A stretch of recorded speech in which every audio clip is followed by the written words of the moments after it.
Bienvenue dans le Financier, à votre rendez-vous économique quotidien. Voici les titres.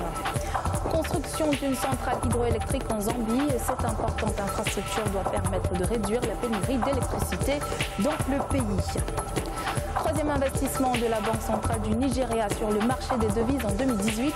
La CBN vient d'y injecter 293 millions de dollars afin d'accroître la liquidité et atténuer les pénuries de dollars. Et puis en fin d'édition, nous ferons le point sur les marchés boursiers du continent.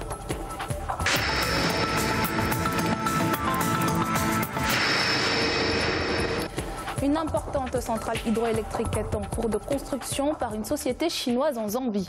Cette infrastructure permettra de créer près de 10 000 emplois pour les habitants à faible revenu et promet de réduire la grave pénurie d'électricité dans le pays.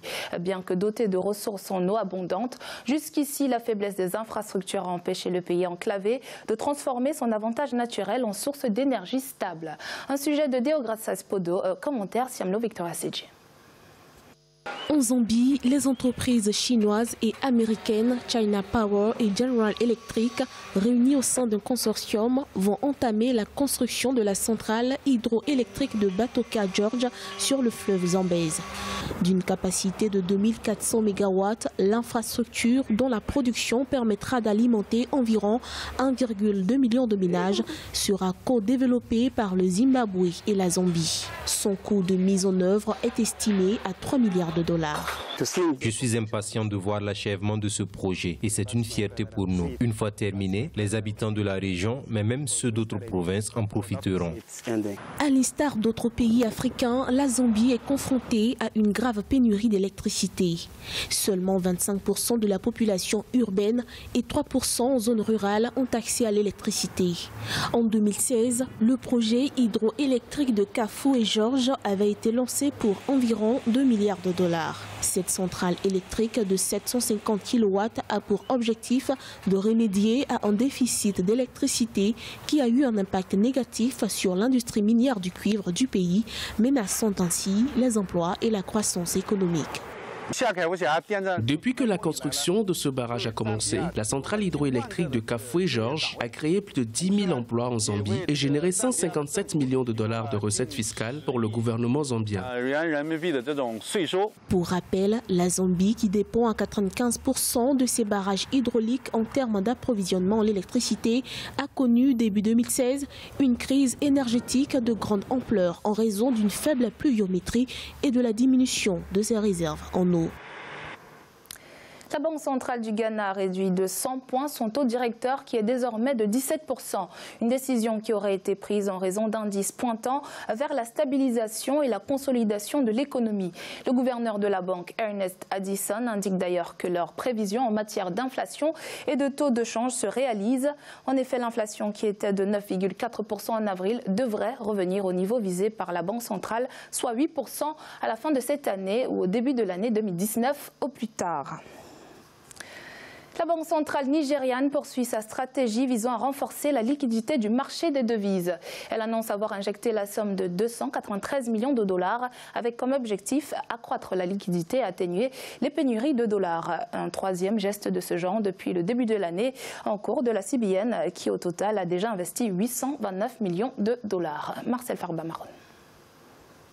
La CBN, Central Bank of Nigeria, a débloqué la somme de 293 millions de dollars destinée au marché des devises. Objectif, accroître la liquidité et atténuer les pénuries de dollars. L'institution nigériane a déclaré avoir également vendu les fonds aux entreprises agricoles, aux compagnies aériennes, aux importateurs de pétrole et aux entreprises qui importaient des matières premières et des machines.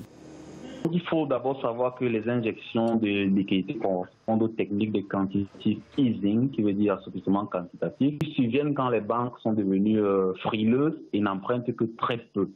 Ça permet en fait de relancer les échanges et par exemple l'activité économique et aussi de diminuer la dépréciation monétaire pour que la monnaie nigériane, le naira, reflète le niveau de l'économie nigériane.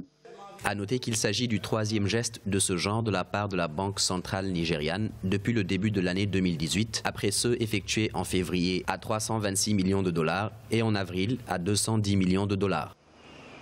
Il faut que le Nigeria ne passe plus le temps à injecter des devises pour rentrer dans le cycle vicieux de l'injection de la monnaie qui peut-être à échéance, aura un effet inverse de l'effet souhaité. Pour moi, il faudrait, plutôt que d'injecter les devises, développer la production manufacturière et la vente avec monnaie de règlement, le dollar, et récupérer ces dollars qui serviront à l'économie.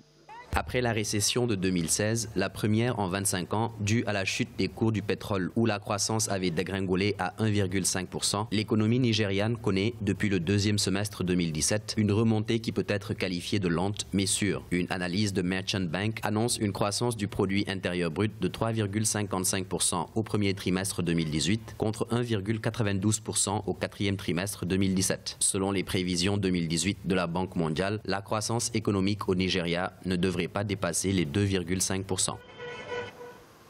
L'Ouganda a lancé vendredi 18 mai un appel d'offres pour la construction et l'exploitation d'une nouvelle autoroute de 95 km qui relie la capitale Kampala à la ville de Jinja à l'est du pays. Ce projet a pour but de réduire la congestion de cette route vieillissante reliant les deux villes. Le projet, dont le coût est estimé à $1 milliard, fait partie du corridor nord, un réseau routier crucial en Afrique de l'Est. Il relie le port de Mombasa à un vaste hinterland comprenant l'Ouganda, le Rwanda, le Burundi, le Soudan du Sud et l'Est de la République démocratique du Congo. L'Égypte et la Russie devraient signer un accord ce mercredi 23 mai concernant la mise en place d'une zone industrielle russe de 5,25 km² à Port Saïd dans le nord-est du pays. Grâce à cet accord, les autorités égyptiennes espèrent créer plus de 35 000 emplois et attirer des investissements à hauteur de $7 milliards. En raison de son emplacement stratégique, l'Égypte ambitionne de faire de cette zone industrielle une plaque tournante du commerce international, plus précisément dans le cadre des exportations vers le Moyen-Orient, l'Europe et l'Afrique. Il est à présent l'heure de faire le point sur les marchés boursiers du continent. En Afrique australe et océan Indien, l'indice All Share de Johannesburg progressait de 0,52%. L'indice de Nairobi enregistrait une hausse de 0,23%. La bourse de Maurice était en hausse de 0,02%. L'indice du Botswana gagnait 0,004%. En Afrique de l'Ouest et centrale, l'indice nigérian perdait 0,43%. La BRVM d'Abidjan était en baisse de 1,75% et la bourse du Ghana perdait 0,24%. En Afrique du Nord, l'indice tunisien était en hausse de 0,23%. L'indice égyptien était stable à 2,18% et la bourse de Casablanca était en baisse de 0,34%. C'est la fin de cette édition du Financière. Merci de nous avoir suivis. On se retrouve bientôt pour un nouveau rendez-vous de l'économie.